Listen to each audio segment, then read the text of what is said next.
porque nós vai passar mais uma vez uma letra nova pra você de qualidade. É o bonde das casinhas e do alto a gente fala que esse é o som do verão.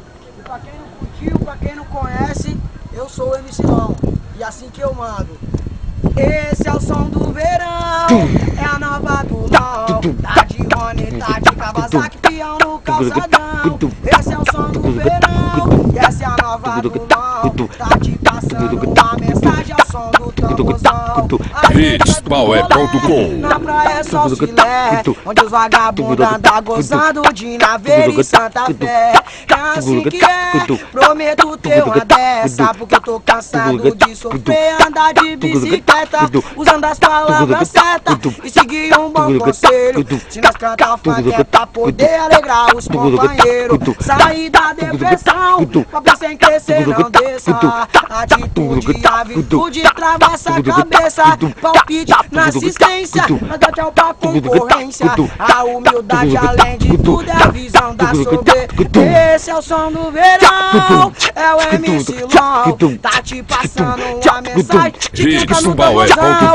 Esse é o som do verão, e nós tá na gravação. Tem o Sabote, tem o Lequinha e o MC Lão. E o Hulk torrando todo, porque é meu irmão. Lado a lado, fechado, caralho, tá dentro do meu coração.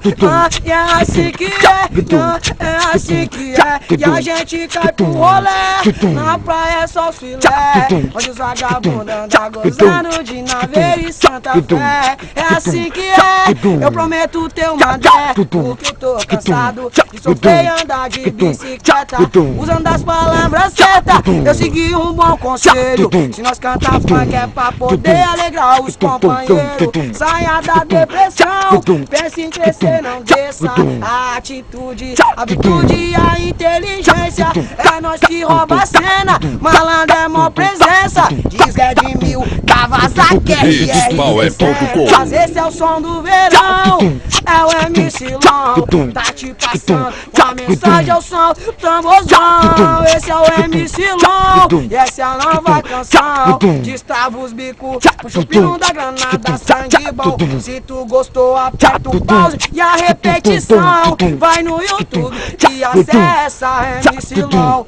É a nova do verão, é o funk da PG. Pra todo mundo curtir, pra todos ver. É nóis, fechadão, MC Lão novamente tava no tua mente.